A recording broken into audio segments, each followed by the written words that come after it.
अस्सलाम वालेकुम मेरी प्यारी सी सोशल मीडिया फैमिली, कैसे हैं आप सब। उम्मीद है कि सब ठीक ठाक होंगे। आज मैं आपके लिए लेके आई हूँ गोभी चिकन की रेसिपी। गोभी के अंदर तक चिकन का टेस्ट हम कैसे लेके जा सकते हैं और सारी टिप्स और ट्रिक्स आज आप लोगों के साथ शेयर करूंगी, तो आप रेसिपी को एंड तक देखिएगा। चलें जी, हम अपनी रेसिपी को शुरू करते हैं। बिस्मिल्लाहिर्रहमानिर्रहीम। हाफ के जी चिकन है, उसमें मैंने डाला 1 teaspoon salt, 1.5 teaspoon red chillies, 1 teaspoon हल्दी और 2 टीस्पून यहाँ पे मैंने डाले हैं विनेगर, 1 टीस्पून जिंजर पेस्ट,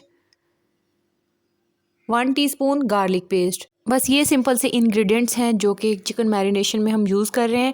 और इन सबको डालने के बाद हम इसको अच्छे तरीके से मिक्स करेंगे और इसको मिक्स करने के बाद तकरीबन आधा घंटा छोड़ देंगे, या इससे ज़्यादा टाइम है तो उससे ज़्यादा टाइम के लिए छोड़ दें। दूसरी तरफ हम अपनी कढ़ाई में लेंगे 1 कप ऑयल। ऑयल डालने के बाद हम इसमें डालेंगे 1 टीस्पून ज़ीरा और 1 टीस्पून धनिया। इनको हम ठंडे ऑयल में ही डालेंगे और आहिस्ता आहिस्ता से ये भुनना शुरू हो जाएंगे। अगर आप गरम तेल में एकदम से डालेंगे तो फिर इसके जलने के ज़्यादा चांसेस होते हैं। अगर आप बिगनर्स हैं तो आप स्टार्ट में ही इसको डाल लीजिएगा। ये हल्का सा भुनना शुरू हो जाएंगे तो तब हम इसमें अपना प्याज ऐड करेंगे। अगर आप चैनल पे नए हैं तो आपको वेलकम है फूड विद फातिमा किचन में। और अगर आप पहले से मौजूद हैं तो वीडियो पसंद है तो उसको लाइक ज़रूर कीजिएगा और कमेंट सेक्शन में अपनी राय बताना मत भूलिएगा जी। तो ये देखिए, मसाले थोड़ा सा भुनना शुरू हो गए थे, तो अब मैंने इसमें प्याज डाल लिया है क्योंकि अभी भी ये इसमें भुनेंगे। तो प्याज डालेंगे और इसको हम इसका कलर चेंज होने तक इसको फ्राई करेंगे। 1-2 दफ़ा दरमियान में भी चम्मच चला देंगे ताकि इक्वली ये ब्राउन हो जाएं। अब इस तरह का जब कलर आ जाए इसमें, तो हम इसमें अपना मैरिनेटेड चिकन ऐड करेंगे। चिकन को ऐड करने के बाद इसको हम मिक्स करेंगे। मिक्स करने के बाद यहाँ पे इसको हम हल्का सा भूनेंगे। तकरीबन 2 से 3 मिनट तक यहाँ पे हमने इसको भून लिया। अब जिस बर्तन में हमने चिकन मैरिनेट किया था उसमें तकरीबन 1/4 कप के करीब पानी डाल के मिक्स करके उसको हमने इसमें ऐड कर दिया ताकि कोई भी चीज़ हमारी वेस्ट ना हो। इसको हम हल्का सा फिर से भूनेंगे और मिक्स कर लेंगे।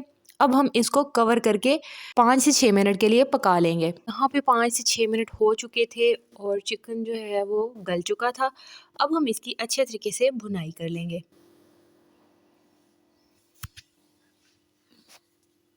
भुनाई हम इसकी अच्छे तरीके से करेंगे क्योंकि जितने अच्छे तरीके से चिकन भुना हुआ होगा उतना ही ज़्यादा टेस्ट आ जाएगा। ये देखिए, हमारा चिकन भुन चुका था और एक प्यारा सा कलर और इसका मसाला बन चुका था। अब यहाँ पे हम अपनी गोभी ऐड करेंगे।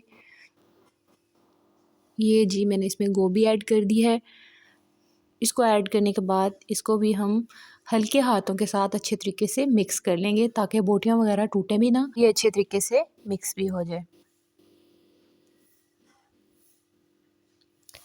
जी। तो ये मिक्स हो चुकी थी। अब हमने इसको थोड़ा सा भून लिया और इसमें 1/2 कप के करीब पानी ऐड किया।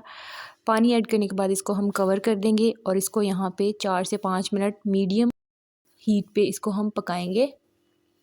मीडियम हीट पे 4 से 5 मिनट पकाने के बाद ये गोभी हमारी गल चुकी थी।